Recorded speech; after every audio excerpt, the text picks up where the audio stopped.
akan pertemuan pertama ni kita akan bahaskan secara umum dahulu tentang Al-Baqarah. Dan kemudian kita akan cuba bahaskan ikut topik-topiknya. Kita mungkin tak lalui satu persatu ayatnya. Kita akan bincangkan nantilah macam mana metod kita, manhaj kita dalam nak tadabbur Al-Baqarah ni. Kita akan tadabbur dari awal, tetapi satu persatu ayatnya ke atau bagaimana, kita akan lihat nanti insya-Allah. Kita akan jadi kita pertama sekali surah-surah Al-Quran yang kita sekali lagi saya mulakan dengan Alhamdulillah Rabbil Alamin wassalatu wassalamu ala asyrafil anbiya'i wal mursalin wa ala alihi wa sahbihi ajma'in. Surah Al-Baqarah, yang mana surah ini merupakan surah yang terpanjang di dalam Al-Quran, yang mengandungi sebanyak 286 ayat Al-Quran, yang merupakan salah satu daripada dua surah yang digelar sebagai Az-Zahrawain. Surah Al-Baqarah salah satu daripada dua surah yang digelar sebagai Az-Zahrawain. Az-Zahrawain maksudnya dua surah yang indah. Dua surah yang indah. Ada dua surah antara 114 surah Al-Quran, ada dua surah yang digelar sebagai dua surah yang indah. Satunya adalah surah Al-Baqarah. Surah yang indah satunya adalah surah Al-Baqarah. Dan satu lagi adalah, boleh kita kata ibarat kembar kepada surah Al-Baqarah, iaitu surah Ali Imran. Sebab dua surah ni dua surah yang bersebelahan dan dua surah yang sangat panjang. Surah Al-Baqarah bersebelahan dengan surah Ali Imran dan dua-dua ni surah yang sangat panjang.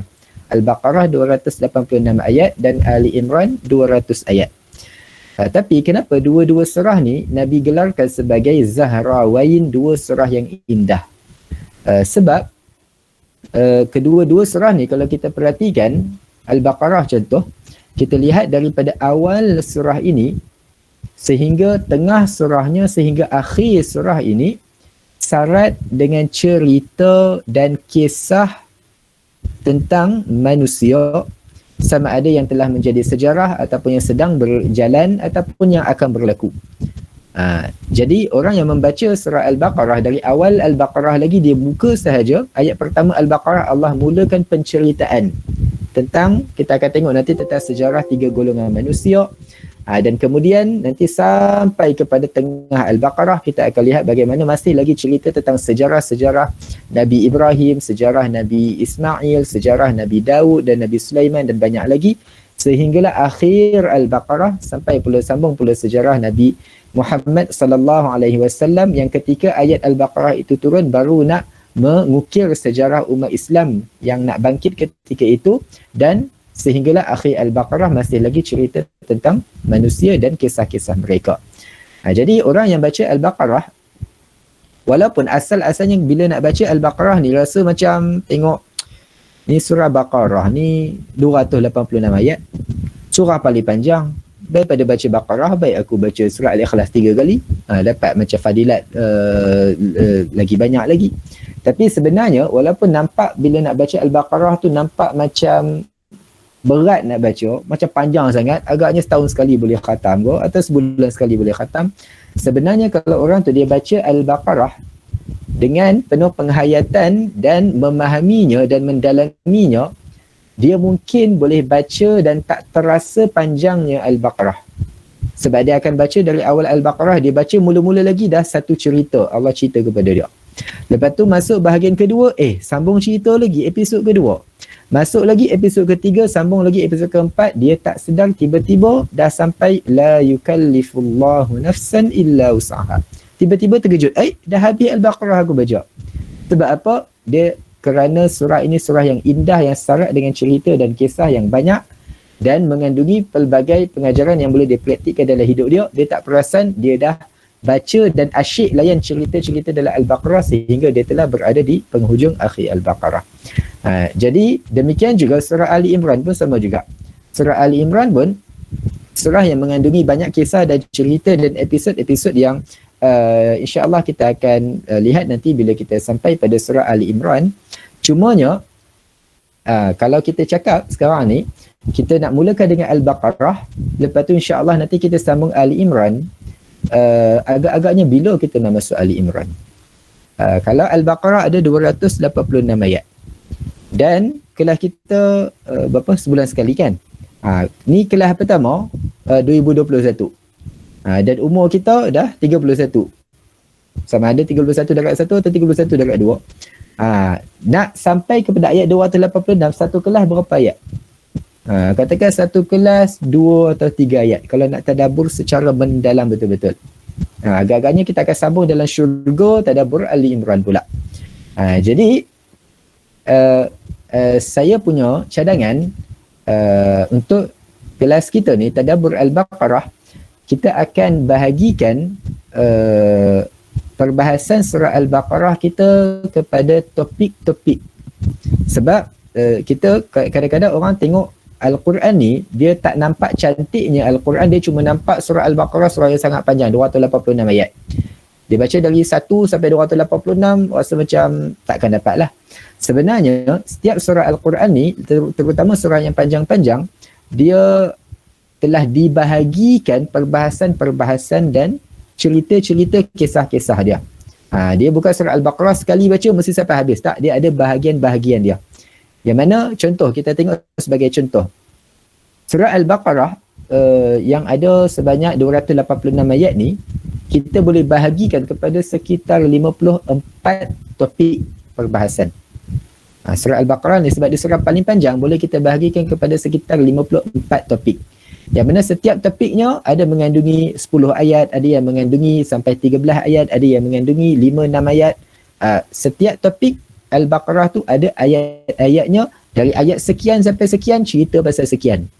Ayat sekian sampai sekian pula dia cerita tentang sekian pula. Dan 54 topik perbahasan dalam surah Al-Baqarah ni boleh kita rumuskan kepada sekitar 4 atau 5 bahagian. Kalau kita nak nampak lebih ringkas lagi, surah Al-Baqarah 286 ayat, tak terbayang ayat 1, ayat 2 sampai 286, rasa macam berterabur, pening. 286 ayat Al-Baqarah ni boleh kita bahagikan kepada topik-topik kecil. Berapa topik tadi? Sekitar 54 topik. Jadi ada topik 1, topik 2, topik 3 sampai topik 50 contoh. Dan 50 ni pun kalau nak ingat secara macam tu, macam nampak macam pening, tak ingat topik 1 apa, topik ke-15 apa, topik ke-30 apa. Boleh kita rumuskan pula lagi luas lagi ringkas lagi, boleh rumuskan kepada 5 bahagian. 5 bahagian. 4 atau 5 bahagian, kita akan tengok nanti mana yang lagi sesuai. Jadi kita akan tengok 5 bahagian ni dahulu, kemudian kita akan bahaskan dari awal ayat pertama Alif Lam Mim nanti insya-Allah. Kita tengok surah Al-Baqarah bahagian pertamanya, kita dah cakap tadi surah Al-Baqarah indah kenapa? Kerana dia surah yang mengandungi cerita. Jadi 5 bahagian ni pun kita akan tengok 5 atau 4 bahagian ni adalah 5 atau 4 bahagian cerita. Yang mana bahagian pertama ni kita cuba ingat nanti. Bahagian pertama Al-Baqarah, dia akan mula dengan bahagian pendek, kemudian panjang sikit, kemudian ataupun lebih kurang pendek sama, kemudian panjang, kemudian akhir Al-Baqarah akan pendek balik. Okey, pertama sekali bahagian pertama Al-Baqarah adalah ayat 1 hingga ayat 20. Ni untuk kita tengok bahagian yang umum dahulu. Yang 4 atau 5 bahagian ni. Bahagian pertama Al-Baqarah, pembahagian yang ringkasnya, bahagian pertama ayat 1 hingga ayat 20. Ayat 1 hingga ayat 20 ataupun kalau kita lebih tarikkan lagi, kita boleh bawa sampai ayat 1 hingga 29. Ayat 1 hingga 29 lah supaya lagi luas lagi. Bahagian pertama Al-Baqarah ayat 1 hingga 29. Ayat 1 hingga 29 cerita tentang sejarah manusia. Kemudian sejarah manusia ni akan terbahagi kepada 2 nanti, kita akan ceritakan nanti. Jadi pertama sekali ayat 1 hingga 29 sejarah manusia secara umum. Sejarah manusia secara umum. Ayat 1 hingga 29. Dalam ayat 1 hingga 29 ni Allah cerita pasal manusia secara umum, tak ada sebut nama siapa-siapa. Allah sebut An-Nas, wahai sekalian manusia. Allah sebut Al-Muttaqin, orang-orang yang bertakwa. Allah sebut Al-Kafirin, orang yang kafir. Al-Fasiqin, orang yang fasik. Al-Munafiqin, orang munafik. Jadi Allah sebut orang yang. Ni bahagian pembukaan Al-Baqarah ayat 1 hingga ayat 29. Bahagian pembukaan Al-Baqarah tentang sejarah manusia secara umum. Tak ada sebut nama siapa-siapa.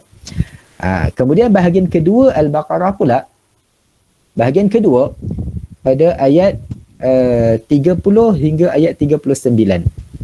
Bahagian kedua ayat 30 hingga ayat 39 Al-Baqarah. Bahagian kedua ni pula nak mulakan penceritaan dengan lebih terperinci. Kalau tadi bahagian pertama ayat 1 hingga 29, mukaddimah cerita secara umum sahaja ayat 1 hingga 29.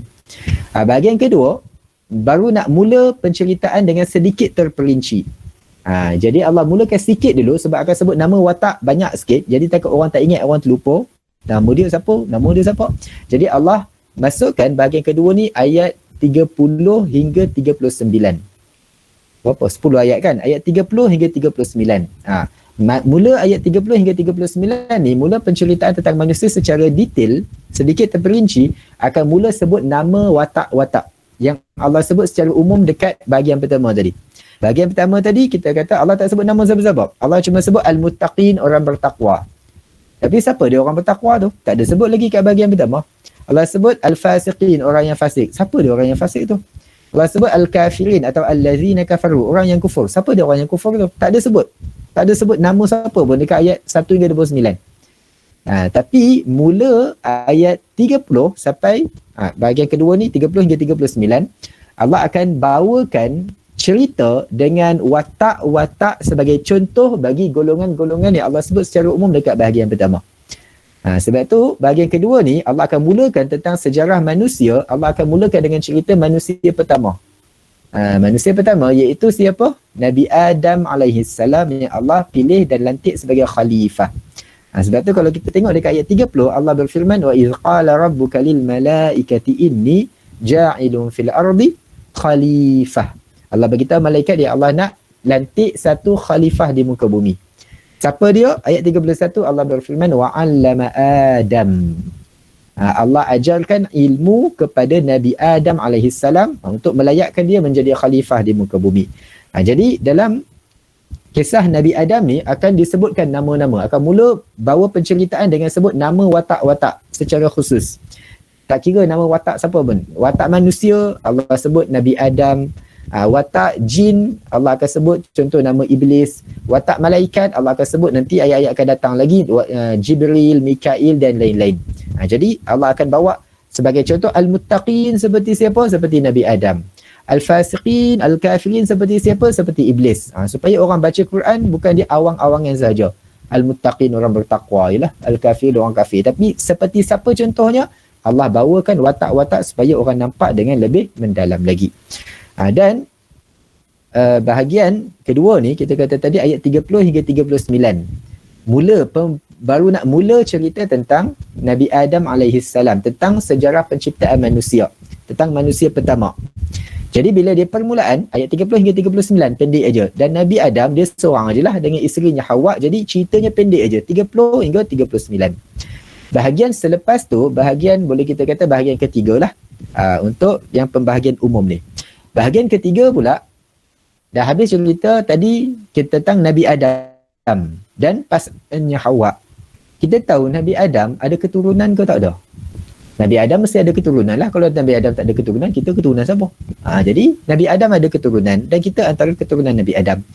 Jadi Allah dah cerita kepada kita tentang Nabi Adam, apa pengajaran yang kita boleh ambil daripada kisah Nabi Adam dan isterinya. Kita mungkin tertanya-tanya, kita ni tak boleh nak samakan dengan Nabi Adam. Mungkin orang tertanya lah. Allah cerita pasal Nabi Adam, tapi nak kita ikuti contoh macam Nabi Adam. Tak sama. Satu sebab Nabi Adam ni manusia pertama. Kita ni zuriat dia. Dan satu lagi Nabi Adam pernah duduk dalam syurga. Dia pernah nampak syurga depan mata dia, pernah rasa nikmat dalam syurga. Jadi kalau dia semangat nak masuk syurga, dia beramal sebab dia dah pernah nampak syurga, masuk akal lah. Kita tak pernah nampak syurga, jadi nak beramal pun macam tak yakin, macam jadi kadang-kadang orang rasa dia dengan Nabi Adam jurang macam jauh, macam tak boleh nak sama kan.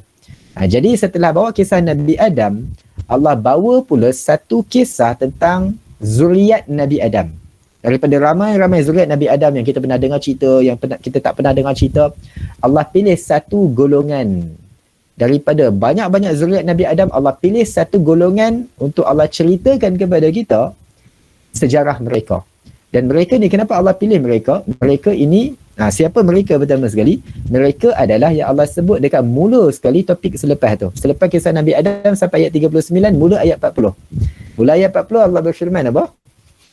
Ya Bani Israel. Allah akan cerita kepada kita dari ramai-ramai zuriat Nabi Adam, Allah akan pilih cerita tentang Bani Israel untuk diceritakan kepada kita. Kenapa Bani Israel? Kenapa Allah cerita Bani Israel kepada kita? Kenapa tak cerita pasal Nabi Nuh ke dulu? Kenapa tak cerita pasal kaum Ad dulu ke, kaum Samud dulu ke, kaum Madian dulu, penduduk Madian ke, kaum Nabi Saleh? Kenapa Allah cerita pasal Bani Israel antara ramai zuriat Nabi Adam? Sebab Bani Israel, sejarah mereka sangat-sangat panjang. Dia bukan macam kisah Nabi Adam. Nabi Adam, sejarah dia sepanjang hidup dia lah. Dia meninggal, habis dah sejarah dia. Wafat, habis sejarah Nabi Adam. Tapi Bani Israel, sejarah mereka ratusan tahun. Yang mana bukan satu orang, bukan satu individu, bukan satu keluarga je Bani Israel tu, bukan satu kelompok, tetapi sampai terbahagi kepada 12 kelompok yang besar. Yang kita akan tengok nanti bila sampai kisah Nabi Musa ketuk batu, terpancar 12 mata air. Sebab apa? Sebab ada 12 kelompok Bani Israel yang besar dengan keturunan-keturunan mereka. Jadi bila mana Bani Israel ni sejarah mereka panjang dan mereka ni ramai, sangat-sangat ramai. Jadi bila ramai, mereka ada macam-macam perwatakan. Ada perwatakan orang baik, ada perwatakan orang jahat, ada perwatakan orang yang beriman, ada perwatakan yang kufur, ada macam-macam perwatakan Bani Israel ni. Jadi mudah. Jadi Bani Israel, dalam Bani Israel nak bawa contoh orang yang beriman, ada dalam Bani Israel. Nak bawa contoh orang yang kufur, ada dalam Bani Israel. Nak bawa contoh orang yang buat dosa lepas tu bertaubat, ada dalam Bani Israel. Jadi dalam Bani Israel ni orang nak cari contoh, macam-macam contoh ada. Dia nak tengok macam aku ada, macam kawan aku ada, macam-macam orang ada dalam Bani Israel. Itu yang kedua. Satu, sejarah dia panjang, dan yang kedua, mereka terlalu ramai dan macam-macam contoh perwatakan ada dalam Bani Israel. 12 kelompok yang besar ni. Yang ketiga, sebab dalam Bani Israel juga Allah utus begitu ramai Nabi dan Rasul. Jadi, bila Allah utus ramai Nabi dan Rasul di kalangan Bani Israel, kenapa ramai Nabi dan Rasul? Sebab sejarah mereka panjang. Jadi, bila sejarah mereka panjang, dan umur manusia tak sepanjang sejarah sesuatu bangsa tu. Jadi bila satu generasi Bani Israel yang dipimpin oleh Nabi, generasi tu dah meninggal dunia dan Nabi tu dah wafat. Lepas tu ada generasi yang kedua, memerlukan Nabi yang kedua pula. Jadi Allah utus lagi Nabi Rasul. Habis dah generasi ni, Nabinya pun dah wafat. Ada generasi ketiga Bani Israel, Allah utus lagi Nabi Rasul ketiga dari kalangan Bani Israel. Jadi kita akan tengok dalam sejarah Bani Israel, Allah bukan cerita pasal Bani Israel sahaja. Allah akan cerita kepada kita tentang sirah ataupun sejarah dan jalan hidup para Nabi dan Rasul mereka yang boleh kita ambil pengajaran dan jadikan iktibar dalam hidup. Allah akan cerita dalam sejarah Bani Israel ni, Nabi Musa, Allah akan cerita tentang Nabi Daud, Allah akan cerita tentang Nabi Sulaiman, Allah akan cerita tentang Nabi Yaqub, Nabi Ishaq, Nabi Ibrahim, Nabi Ismail dan ramai lagi. Itu semua dalam sejarah Bani Israel. Sebab tu bila sejarah Bani Israel ni panjang. Beza dengan Nabi Adam. Nabi Adam tadi pendek aja, 30 hingga 39. Ayat 30-39. Sejarah Bani Israel terlalu panjang. Sebab itu dia akan ambil bahagian dalam Al-Baqarah ni yang terpanjang. Ataupun antara yang terpanjang. Daripada ayat 40 sampai ayat 123 Al-Baqarah. Sejarah Bani Israel sahaja. Dia selitlah benda-benda lain, cerita-cerita lain tentang umat Islam pun ada juga. Tapi topik utama yang nak cerita dalam bahagian ayat 40 sampai 123 ni semua tentang Bani Israel. Jadi itu bagaimana daripada sejarah Nabi Adam berpindah kepada zuriat Nabi Adam, Bani Israel, yang Allah cerita macam-macam. Ada yang benda baik pasal mereka dan ada benda yang tak baik pasal mereka. Tapi semuanya pengajaran untuk kita umat Islam yang baca Al-Quran. Jadi itu bahagian ayat 40 sampai 123 Bani Israel. Bahagian pertama tadi ayat 1 hingga 29. Sejarah umum manusia. Bahagian kedua ayat ke berapa tadi? Ayat 30 hingga 39 sejarah manusia pertama Nabi Adam. Kemudian bahagian ketiga sejarah keturunan Nabi Adam yang Allah pilih, Bani Israel, ayat 40 sampai 123. Kemudian habis sejarah Bani Israel, orang akan tertanya-tanya sikit. Bani Israel ni, mereka ni asalnya dari mana? Bani Israel ni tiba-tiba muncul ni, mereka dari mana datang ni? Daripada Nabi apa datang Bani Israel ni? Jadi Allah akan ingatkan, dan kita akan tertanya juga, apa kaitan kita, umat Nabi Muhammad sallallahu alaihi wasallam, ada hubung kait ke, hatta ada pertalian darah ke dengan umat Bani Israel ni? Ataupun sekadar nak ambil pengajaran sahaja, ataupun ada pertalian lain antara kita umat Nabi Muhammad sallallahu alaihi wasallam dengan umat Bani Israel? Ada hubungan lain ke selain daripada nak ambil pengajaran iktibar dan sebagainya? Jadi masuk bahagian yang keempat pula, yang bermula ayat 124. Masuk bahagian keempat ayat 124 Al-Baqarah. Allah akan bawa kepada kita imbau sejarah ke belakang semula. Tadi daripada Nabi Adam, sejarah pergi ke depan, pergi ke Bani Israel. Sampai ayat 123. Masuk ayat 124, bukan pergi ke depan lagi, terus pergi ke umat Islam pula. Tak, balik ke belakang semula.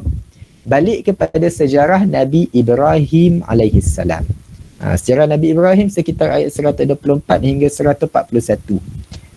Sekitar itulah, kalau saya silap nombor, tapi rasanya betul. Ayat 124 hingga 141 sejarah Nabi Ibrahim dan keluarganya.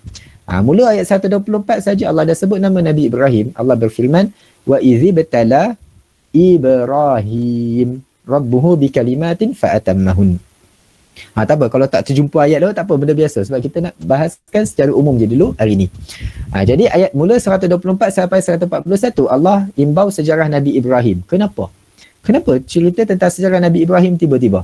Padahal tadi Nabi Adam, lepas tu dah ke depan ke Bani Israel. Kenapa balik ke belakang Nabi Ibrahim pula? Nabi Ibrahim dia sebelum Bani Israel. Kenapa? Sebab nak bagi tahu antara hubungan kaitan kita umat Nabi Muhammad sallallahu alaihi wasallam dengan Bani Israel, apa yang mengumpulkan antara kita dengan mereka, apa persamaan yang ada antara kita dengan mereka adalah Nabi Ibrahim. Kerana kita tahu Nabi Ibrahim Nabi Muhammad sallallahu alaihi wasallam, nabi kita keturunan siapa? Nabi Ismail. Nabi Ismail anak siapa? Anak Nabi Ibrahim. Jadi Nabi Muhammad sallallahu alaihi wasallam keturunan Nabi Ismail bin Nabi Ibrahim. Okey, nampak tu. Bani Israel datang dari mana? Bani Israel, Israel tu sebenarnya, Israel tu siapa? Bani Israel ada ramai Nabi Rasul, Nabi Zakaria, Nabi Yahya, Nabi Isa, Nabi Sulaiman semua ni, Nabi Musa apa semua. Mereka ni dari keturunan siapa? Bila kata Bani Israel, Bani tu apa benda Bani? Bani tu anak.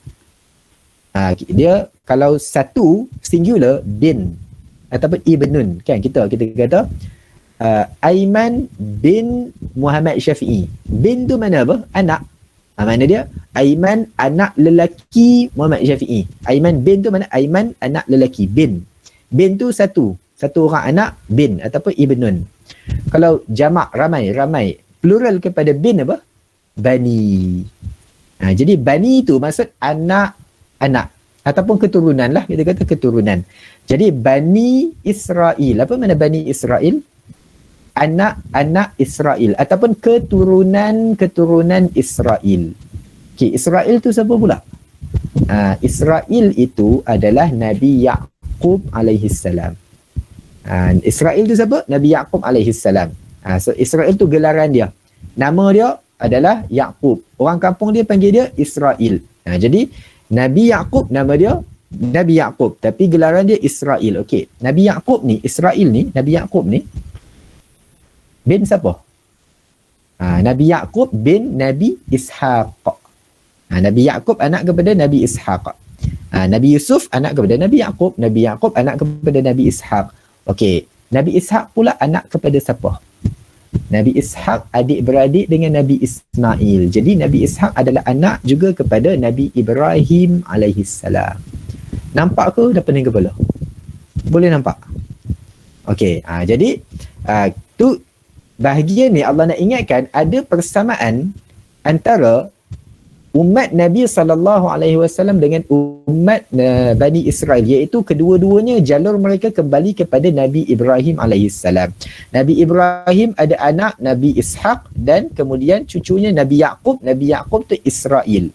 Keturunan Nabi Yaqub ini adalah Bani Israel. Jadi Bani Israel itu pun sebenarnya adalah keturunan Nabi Ibrahim. Sama juga Nabi Muhammad sallallahu alaihi wasallam itu dari keturunan Nabi Ismail bin Nabi Ibrahim. Jadi Nabi Muhammad sallallahu alaihi wasallam pun adalah dari keturunan Nabi Ibrahim alaihi salam. Jadi tu sekali lagi Allah nak ingatkan ada persamaan antara kita dengan Bani Israel iaitu Nabi Ibrahim. Jadi antara kita dengan Bani Israel ada siapa di tengah-tengah? Ada Nabi Ibrahim di tengah-tengah. Kita, katakan kita bahagian kanan, Bani Israel duduk sebelah kiri, bapa duduk kat tengah-tengah, moyang ni duduk kat tengah-tengah iaitu Nabi Ibrahim AS. Yang mengumpulkan antara kita dengan mereka adalah Nabi Ibrahim. Sebab itu kita tengok. Setelah Allah cerita tentang Bani Israel, dalam Al-Baqarah, habis cerita tentang Bani Israel, lepas tu Allah letak tentang Nabi Ibrahim. Lepas Nabi Ibrahim, sampai habis ayat 141, habis tentang Nabi Ibrahim dan keluarganya, Nabi Ismail, Nabi Ishaq, Nabi Yaqub semua. Habis saja tentang Nabi Ibrahim, masuk ayat 142, Allah cerita tentang siapa? Allah cerita tentang Nabi Muhammad sallallahu alaihi wasallam. Bermula daripada era berhijrah ke Madinah dan peralihan kiblat daripada Baitul Maqdis ke Mekah, ke Kaabah yang terletak di Mekah. Jadi setelah habis cerita Nabi Adam, Allah cerita tentang tentang Bani Israel, lepas tu Nabi Ibrahim, lepas tu umat Islam. Seolah-olah Nabi Ibrahim di tengah-tengah antara Bani Israel dengan umat Islam kerana kedua-dua mereka kembali jalur mereka kepada Nabi Ibrahim AS. Dan umat Islam pun Allah cerita panjang lebar. Daripada ayat 142 sampai ayat tiba-tiba sampai ayat berapa? Sampai habis lah, sampai habis Al-Baqarah. Sampai ayat 286 Al-Baqarah. Jadi tu berapa bahagian kita dah bahagikan tadi? 5 bahagian kan? Betul tak? 5 bahagian tadi yang kita tengok secara umum tentang Al-Baqarah. Bahagian pertama ayat 1 hingga berapa tadi? Bahagian pertama ayat 29. 1 sampai 29. Dalam kelas ni boleh tanya kan? Ke boleh. Tak boleh tanya? Boleh. Boleh? Okey, boleh. Bahagian pertama ayat 1 hingga ayat 29. Tentang sejarah manusia secara umum. Kemudian bahagian kedua 30 sampai 39. Ayat 30 hingga 39. Tentang sejarah siapa tadi? Tentang sejarah Nabi Adam. Nabi Adam, dan Allah sebut watak-watak sebagai contoh bagi golongan-golongan tadi. Kemudian bahagian ketiga ayat berapa tadi? 40 sampai 123. Ayat 40 sampai 123 tentang zuriat Nabi Adam Bani Israel. Itu sejarah panjang tu. Kemudian bahagian keempat kembali pula kepada ayat 124 sampai ayat 141. Tentang Nabi Ibrahim AS dan keluarga baginda. Bahagian yang kelima yang terakhir bermula ayat berapa tadi? Ayat 142 sampai 286.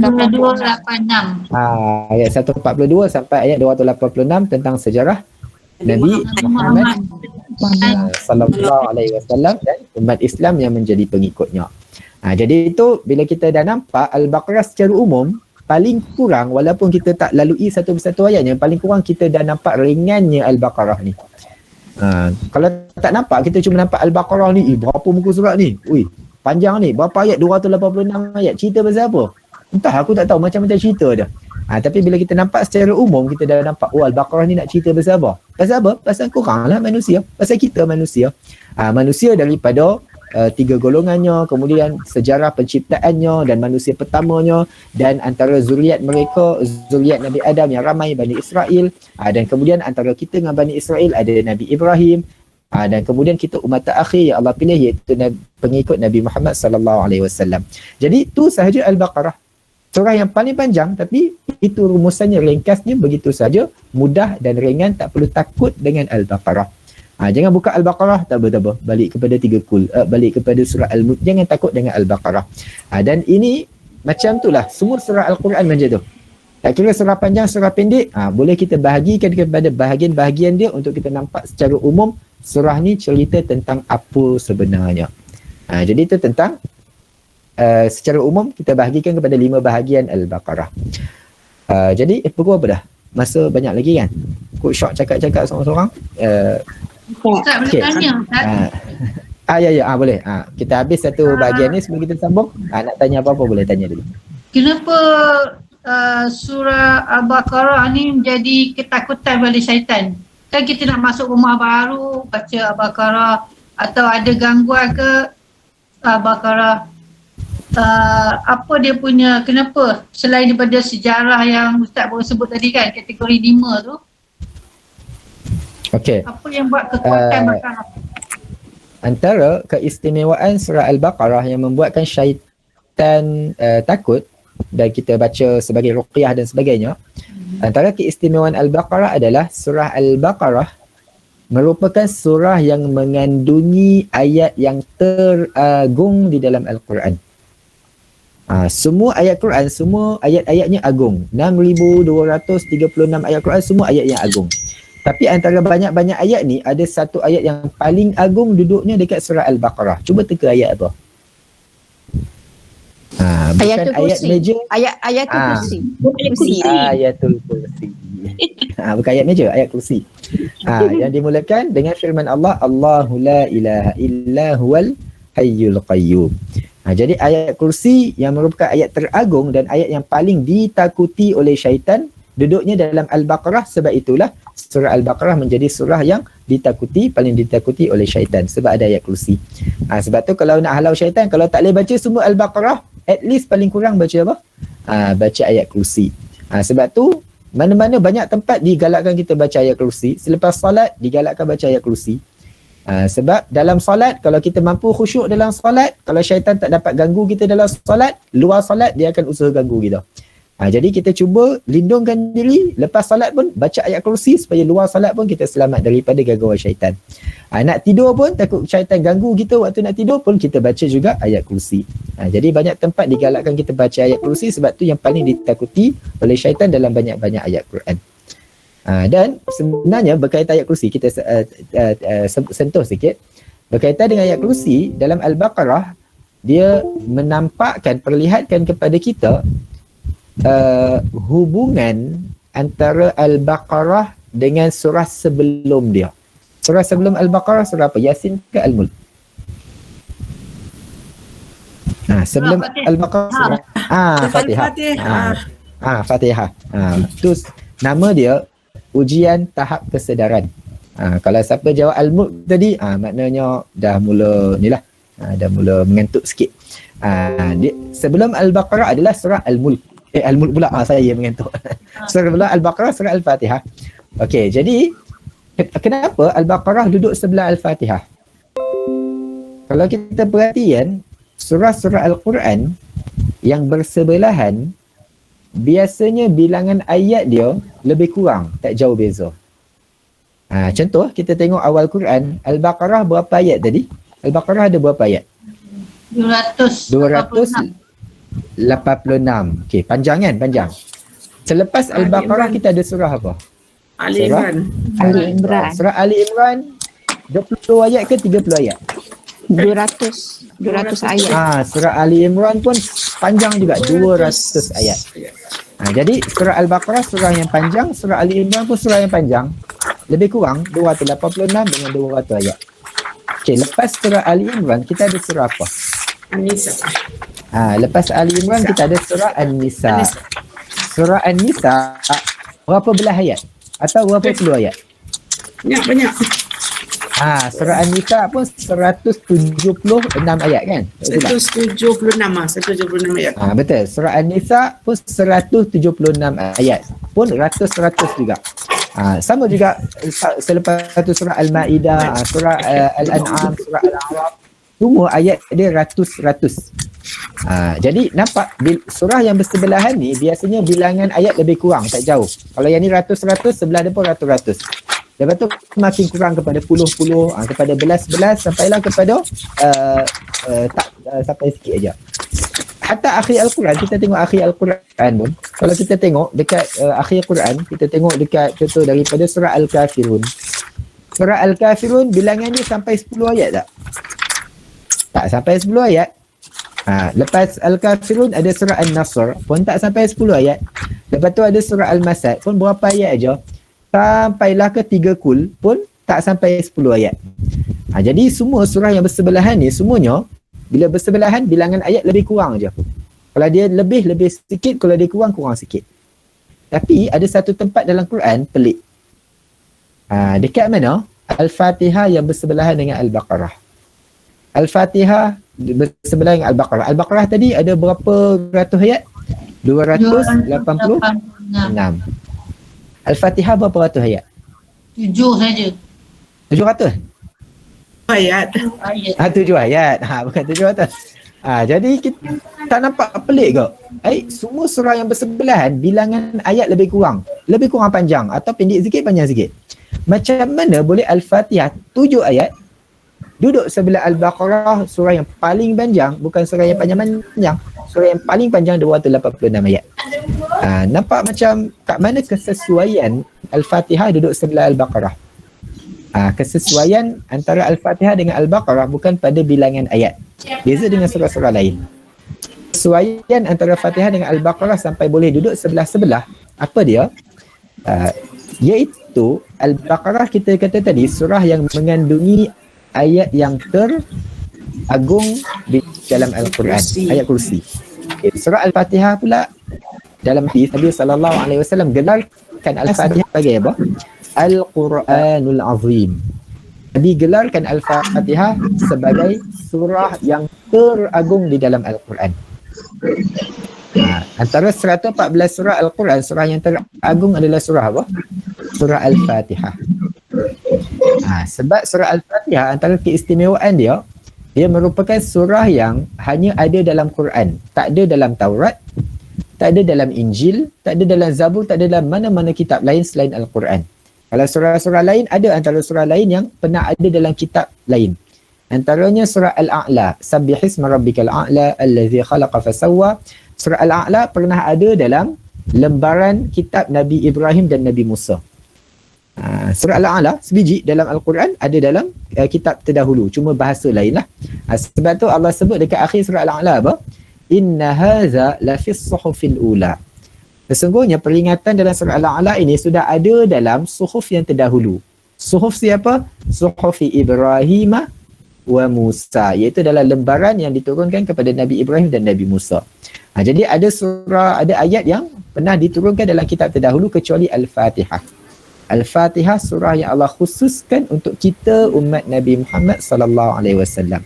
Jadi sebab surah Al-Fatihah surah yang teragung, tanda kita menghargai surah ini sangat-sangat. Sebab Allah khususkan untuk kita, orang lain tak pernah dapat, umat lain tak pernah dapat. Tanda kita menghargai surah ini adalah apa? Kita baca surah ni paling banyak antara semua surah lain. Sehari berapa kali baca Fatihah? Kita baca Fatihah 17 Baqarah je. solat.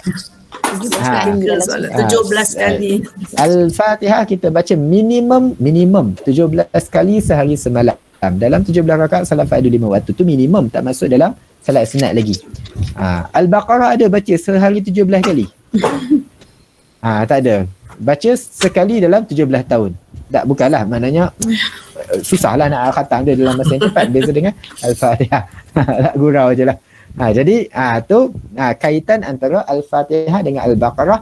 Al-Fatihah surah yang teragung, Al-Baqarah pula surah yang mengandungi ayat yang teragung di dalam Al-Quran.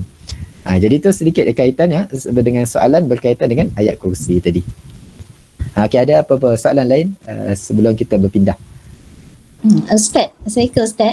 Ya, Waalaikumsalam. Macam ayat kursi tu kan, selalunya sebelum kita baca ayat kursi, kita mulakan dengan Bismillahirrahmanirrahim, wa ilahukum ilahu wahidun la ilaha illa huwar rahmanur rahim.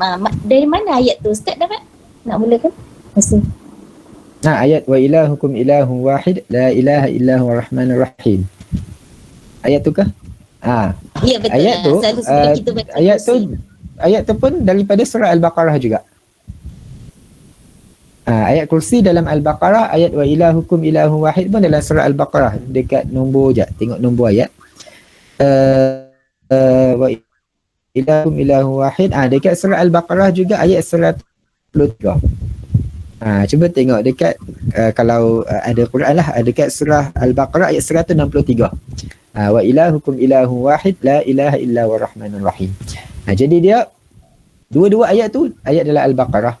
Ayat 163 tu Al-Baqarah, ayat kursi pun dekat ayat sekitar 270 lebih kan. 275 kah? Ayat kursi mungkin ayat 275. Dua-dua tu dalam Al-Baqarah. 170 ni ya Ustaz.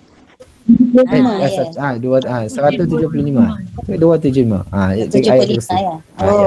Ayat kursi. Kita mulakan, kita sambung ayat tu dulu Ustaz ya, sebelum mula baca ayat kursi ya. Wa ilahu lagi elok ya. Bukan wajib lah nak baca ayat kursi, boleh je terus baca ayat kursi. Tapi kalau nak baca dulu wa ilahukum ilahun wahid, lepas tu baca ayat kursi pun boleh juga.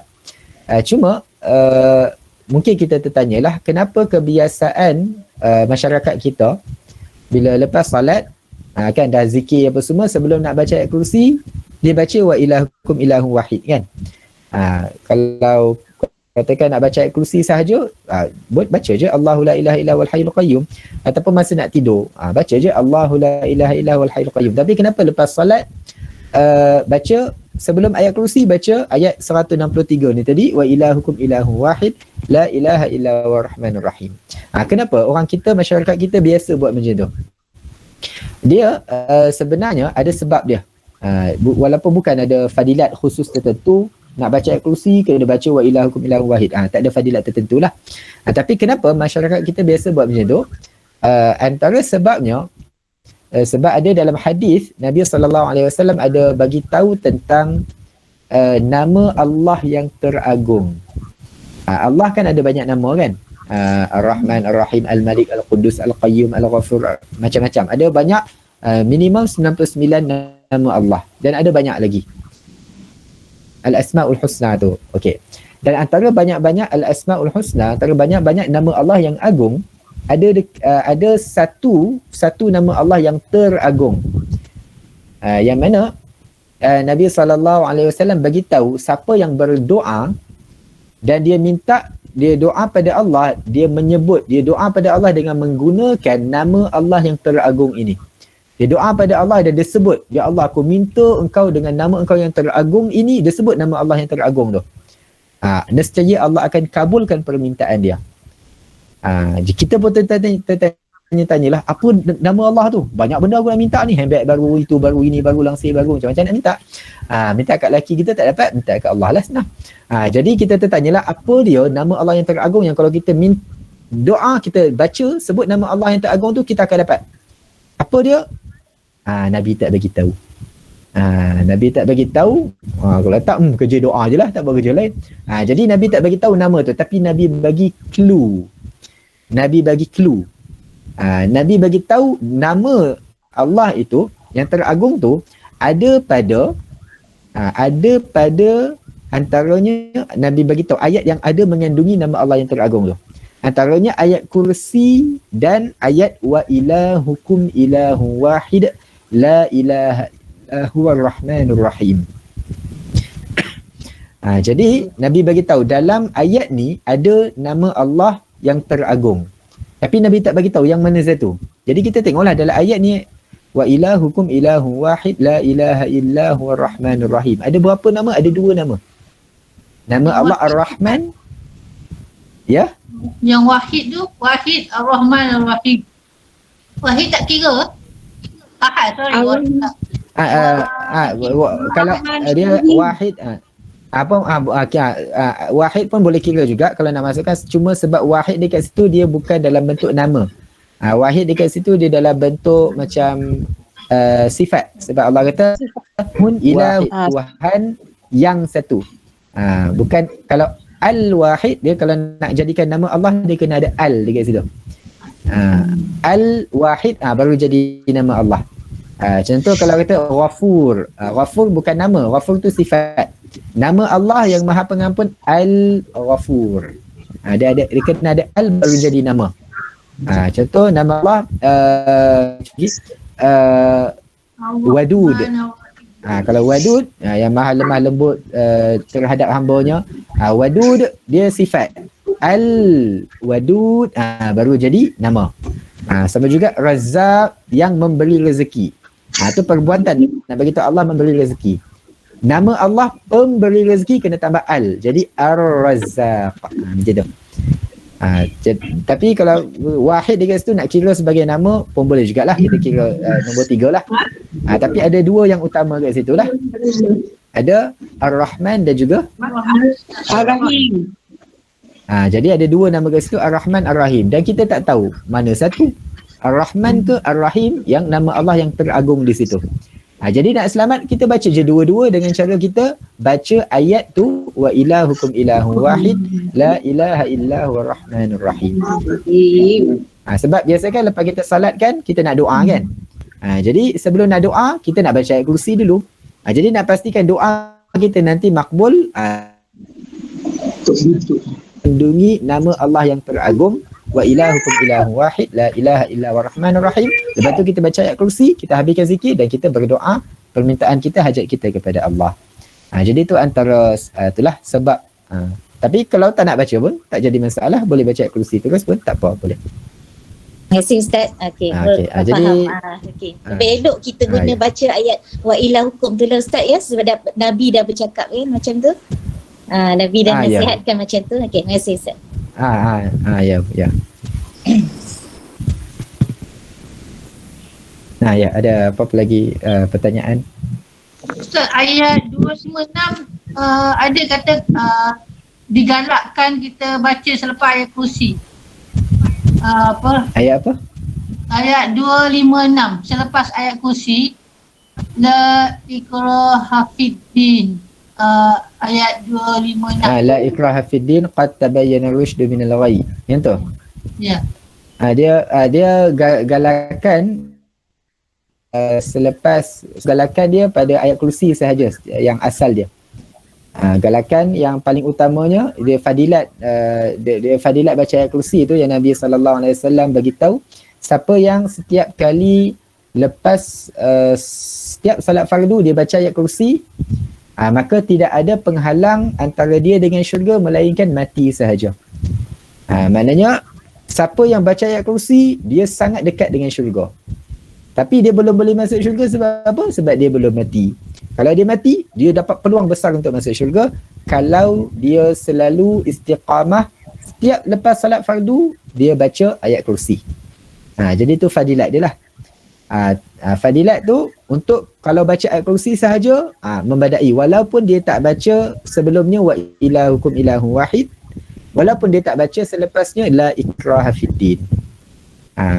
Fadilat tu untuk ayat kursi dibaca selepas salat fardu. Tapi kalau dia nak baca juga ayat lain wa ilahukum ilahun wahid sebelumnya la ikraha fiddin, lepas tu nak sambung nak habis baca sampai Al-Baqarah sampai 30 juzuk sampai An-Nas, apa boleh, tak ada masalah.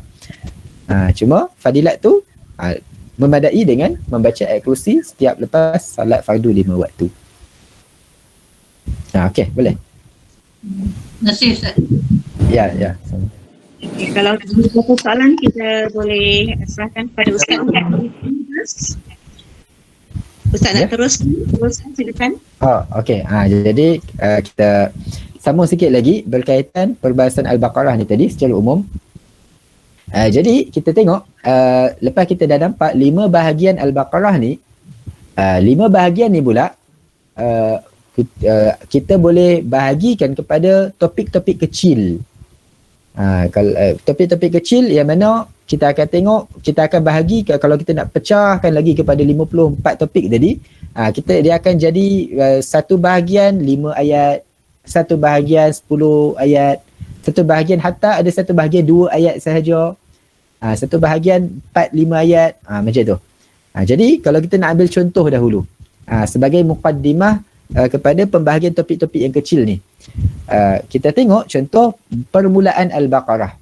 Bahagian pertama Al-Baqarah, topik yang paling pertama sekali yang pendek, iaitu topik pertama Al-Baqarah, yang topik kecil-kecil ni lah. Topik pertama Al-Baqarah yang kecil-kecil ni dia terkandung di dalam ayat 1 hingga ayat 5 Al-Baqarah.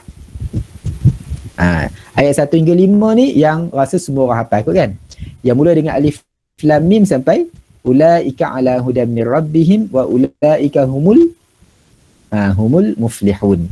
Jadi 5 ayat pertama Al-Baqarah ni adalah bahagian pertama topik kecil Al-Baqarah.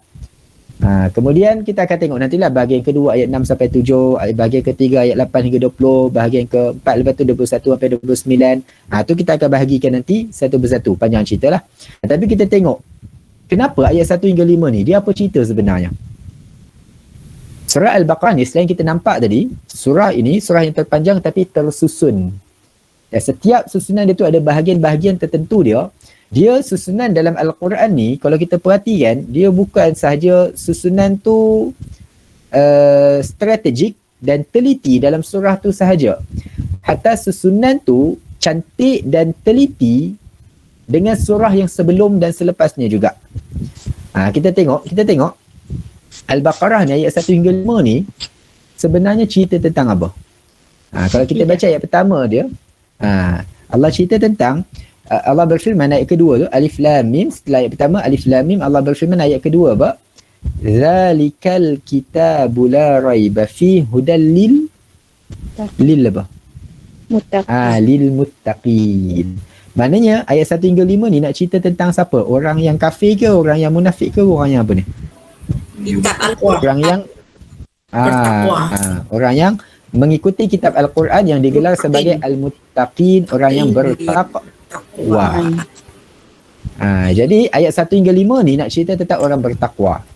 Kita tanya, kenapa mula-mula Al-Baqarah je nak cerita pasal orang yang bertakwa? Kenapa tak nak cerita pasal orang lain?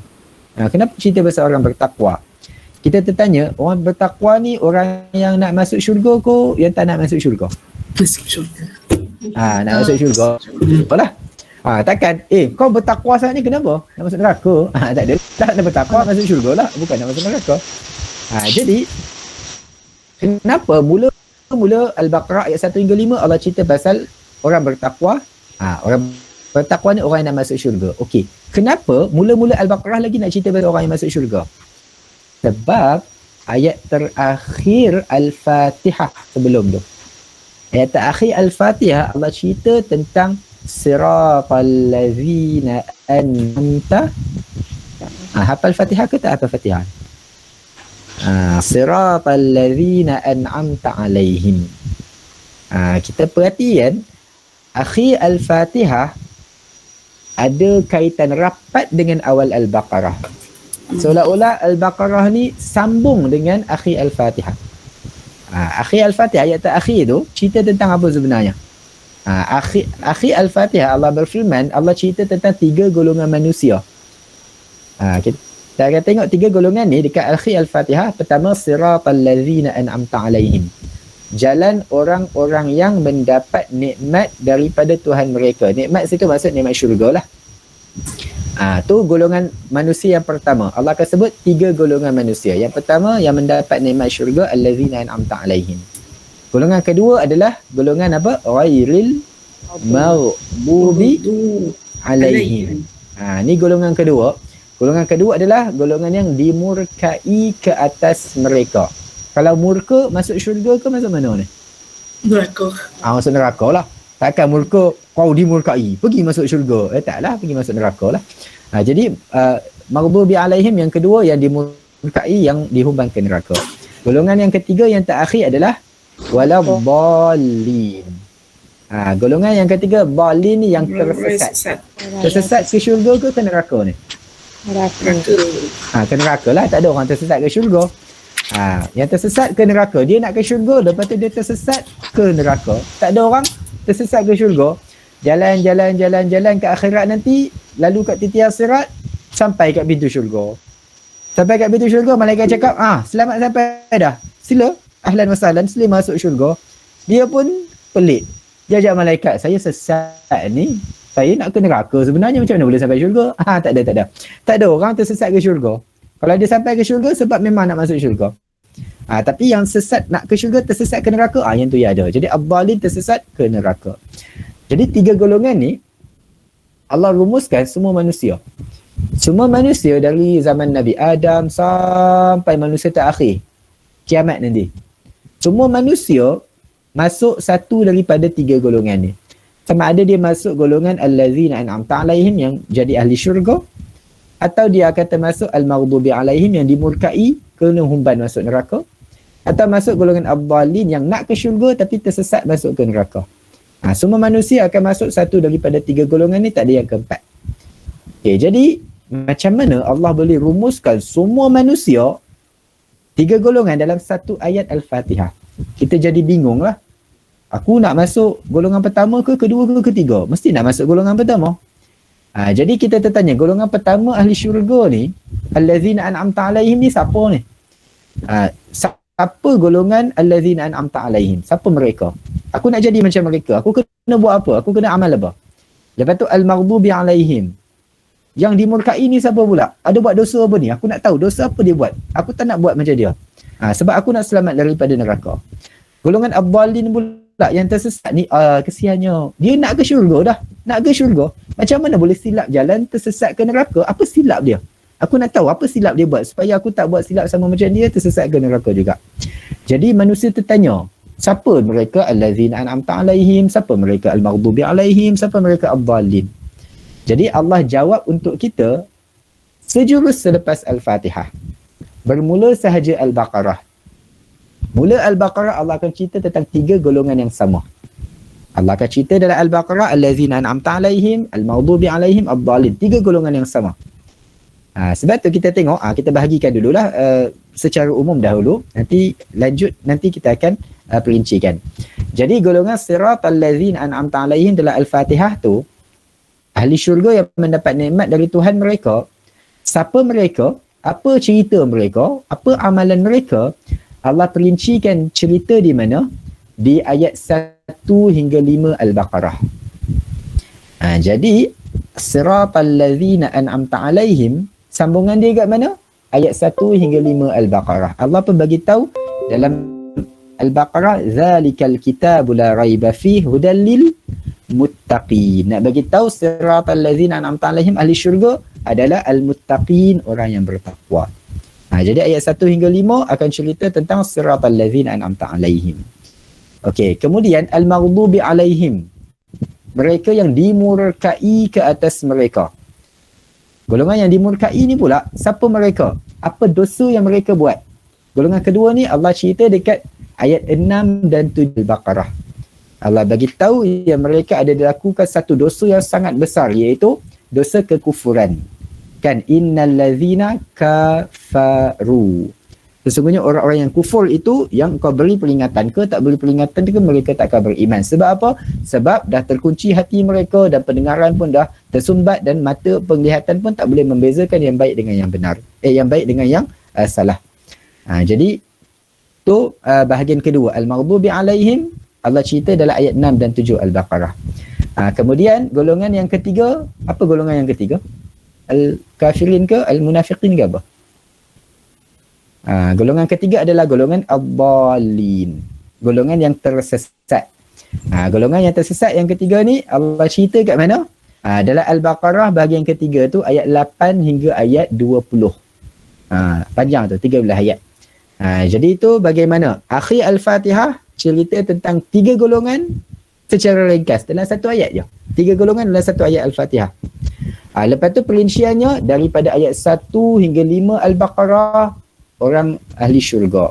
Ayat 6 dan 7 Al-Baqarah, orang yang dimurkai, al-maghdubi alaihim. Ayat 8 hingga 20 Al-Baqarah tentang ad-dallin, orang yang tersesat. Jadi itu bagaimana akhir Al-Fatihah betul-betul ada kaitan rapat dengan awal Al-Baqarah. Dan ni sebenarnya dekat semua surah macam tu. Kalau kita sampai Al-Baqarah, akhir Al-Baqarah nanti kita akan tengok akhir Al-Baqarah betul-betul ada sambungan dengan awal surah Ali Imran. Betul-betul macam satu surah. Betul-betul sambungan. Macam episod, habis satu episod sambung episod baru. Kita sampai akhir Ali Imran, kita akan tengok ayat akhir Ali Imran betul-betul ada sambungan dengan awal surah An-Nisa. Dan macam itulah kesinambungan dia sampai akhir Al-Quran, sampai surah An-Nas. Setiap akhir surah dengan awal surah berikutnya ada kaitan rapat dan kesinambungan hubungannya. Jadi tu kita tengok sikit tentang awal Al-Baqarah tu nak cerita tentang apa? Tentang apa yang Allah rumuskan di akhir Al-Fatihah sebelum tu. Ada apa-apa soalan dulu sebelum kita tengok lagi? Ustaz, Masya Allah, memang rasanya baru hari ini dapat tahulah berkenaan dengan kesinambungan Al-Fatihah dengan Al-Baqarah, Ustaz. Ya. Dia benda itu Setuju. memang sebenarnya tu sebenarnya kaji ini mesti dikajilah dengan lebih mendalam sebenarnya, sebab dia bukan Al-Fatihah dengan Al-Baqarah saja, dia semua surah macam tu. Antara Al-Ikhlas dengan Al-Falaq pun ada kaitan yang rapat, antara Al-Mulk dengan Al-Qalam selepasnya, semua tu memang ada kaitan rapat. Ya. Sebab yang akhir surah Al-Fatihah menyatakan tentang 3 golongan tu, ya. Ya, betul. InsyaAllah kawan kasih Ustaz dapat penjelasan sama-sama. Penjelasan yang InsyaAllah. nak sambung ke atau InsyaAllah nanti ada soalan? siapa ada soalan dulu di akhir-akhir ni? Saya rasa bolehlah siapa nak bertanya. Mungkin Ustaz boleh sama ke minggu depan lah. Siapa nak bertanya boleh sediakan Ya. sikit masa lagi. Assalamualaikum Ustaz. Waalaikumsalam warahmatullahi. Surah Al-Baqarah ni memang banyak betul doa-doa Ustaz ya. Kalau nampak yang akhir macam tadi Ustaz sebut, surah Al-Baqarah ni kita selalu baca dalam doa juga, lillahi ma fis samawati wa ma fil ard. Yang mana kita minta perlindungan, pertolongan Allah Ustaz ya. Ya, betul. Cantik sungguh ayat Quran. Sebelum ni kalau kita nak baca Al-Baqarah selalu rasa berat. Sekarang rasa macam ya Allah banyak ni doa. Sampai ke hujung tu doa lagi. Ya, betul. Terima Dari kasih, awal Ustaz. tengah sampai akhirnya penuh dengan doa-doa yang memang kalau kita baca dan menghayatinya memang boleh tersentuh hati, dan memang kadang-kadang kalau ada musibah atau ujian menimpa kita, kita baca doa tu boleh rasa ringan hati kita dan jiwa kita. Alhamdulillah. Ada apa-apa ataupun ada apa-apa komentar ya, ataupun apa yang terbuku di hati selama ni kita tak dapat tahu ya. Alhamdulillah Ustaz dah beritahu kita. Ya, Cikgu Buya ada apa-apa? Ada. Terima kasih. Surah Al-Baqarah ni selalunya dikaitkan dengan kisah lembu betina pun ada kan Ustaz? Jadi macam mana kaitan lembu betina? Surah Al-Baqarah dikaitkan dengan kisah apa tadi? Lembu betina. Lembu betina. Dia kisah lembu betina ni, dia ambil daripada nama Al-Baqarah ni, surah Al-Baqarah. Surah tentang ataupun surah yang mengandungi kisah lembu betina. Sebab kenapa dia ambil nama surah ni daripada kisah tu?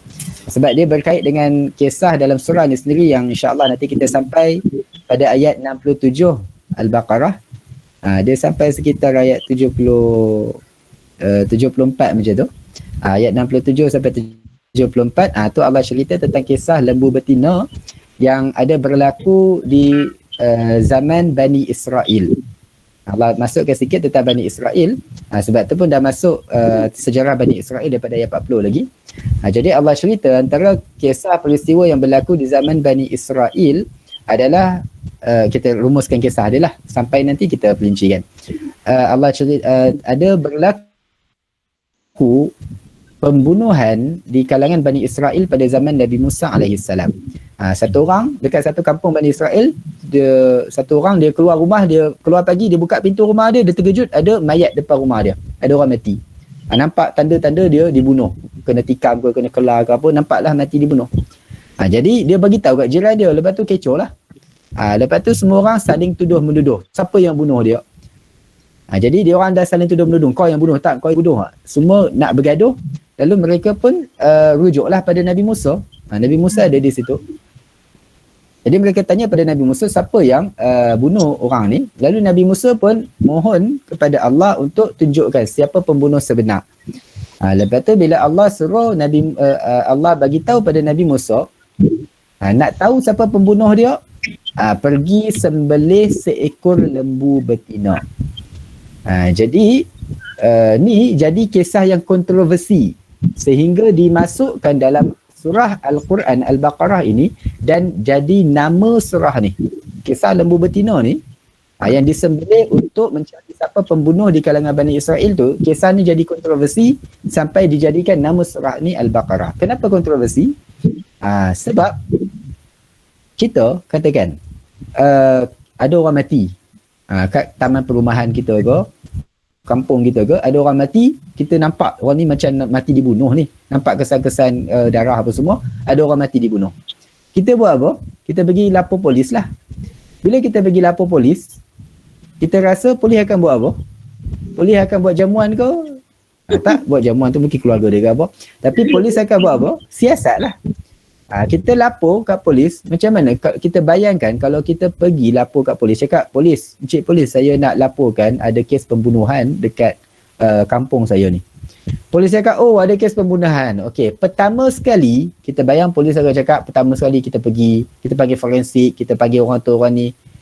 Tiba-tiba polis cakap kat kita, pertama sekali pergi sembelih kambing seekor. Kita ni datang pejabat balai polis dengan serius cakap kat polis ada orang mati kena bunuh. Nak buat apa sekarang? Polis cakap pertama sekali pergi sembelih kambing seekor. Kita dengar polis cakap pergi sembelih kambing seekor, kita pergi sembelih kambing ke kita pergi sembelih polis tu dulu? Kita sembelih polis tu dulu. Sebab apa? Ni aku bukan nak buat tahlil lagi, aku nak cari siapa pembunuh. Ada orang mati pergi sembelih kambing, buat apa Pergilah tempat kejadian, pergi tengok apa, ada kesan darah ke, kesan kena kelak ke, kena tikam ke. Itu nak siasat, bukan siasat orang mati pergi sembelih kambing. Jadi Bani Israel dia orang pelik. Kita pergi tanya Nabi Musa, siapa pembunuh? Kita nak ajak dia siasat, dia suruh kita sembelih lembu. Jadi Bani Israel pelik, kenapa Nabi Musa suruh sembelih lembu? Sebab tu Nabi Musa bagi tahu, Nabi Musa tak kata aku suruh sembelih lembu. Kalau aku suruh sembelih lembu, tak payah. Tapi yang suruh sembelih lembu ni siapa? Allah. Tuhan, iaitu Allah yang suruh aku sembelih lembu. Ikutkan logik akal, masuk akal tak? Orang mati nak siasat pergi sembelih lembu, masuk akal ke tak masuk akal? Tak masuk akal.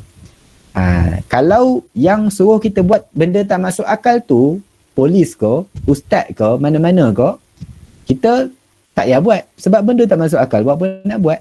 Kalau polis nak siasat suruh kita sembelih lembu, kita tak payah buat, tak masuk akal. Tapi yang suruh buat benda tak masuk akal ni sekarang siapa? Tuhan.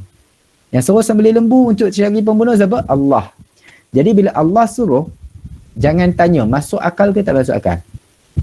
Jadi Bani Israel, kat sini masalah dia orang apa? Allah nak bagi tahu yang kita kena ambil pengajaran daripada kisah Al-Baqarah lembu betina ni, iaitu apa sahaja perintah Allah, jangan tanya kenapa masuk akal ke tak masuk akal ke. Kalau bos kita suruh buat benda, kita rasa pelik, tak masuk akal, kita boleh tanya persoalan, bos kenapa kena buat macam ni? Sebab dia manusia. Tapi kalau Allah yang suruh kita buat benda tu masuk akal, kita buat. Allah suruh kita buat benda tak masuk akal pun kita kena buat. Polis cakap nak siasat pergi sembelih lembu, tak masuk akal, aku tak nak buat ni. Tapi bila Tuhan kata nak cari siapa pembunuh, pergi sembelih lembu, kena buat walaupun tak masuk akal. Jadi ni penyakit Bani Israel. Apa Tuhan suruh, kalau masuk akal, dia buat. Kalau Tuhan suruh, tak masuk akal, dia tak nak buat. Dan ini penyakit ni, kadang-kadang umat Islam pun kena jangkitannya juga. Tuhan suruh buat apa? Tuhan suruh buat baik pada ibu bapa.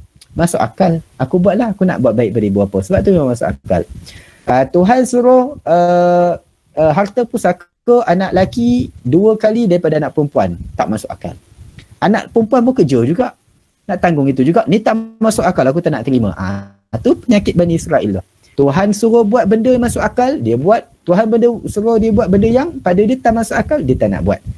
Tuhan tak nak tengok masuk akal tak masuk akal. Yang penting apa Tuhan suruh, kena buat. Jadi itu, bila pengajaran utama, masalah Bani Israel utama adalah dia utamakan akal dia daripada firman Tuhan.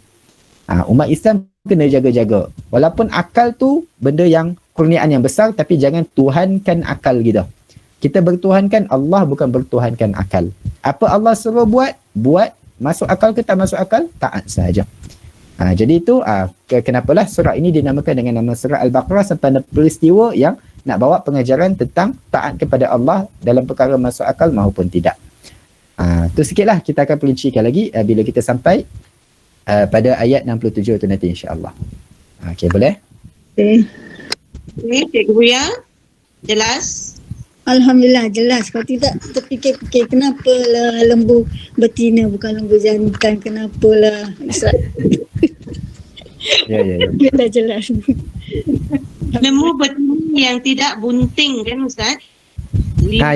Ada disebut sifat-sifat dia yang tidak pernah digunakan untuk membajak dan macam-macam lah. Kita akan jumpa nanti insya-Allah.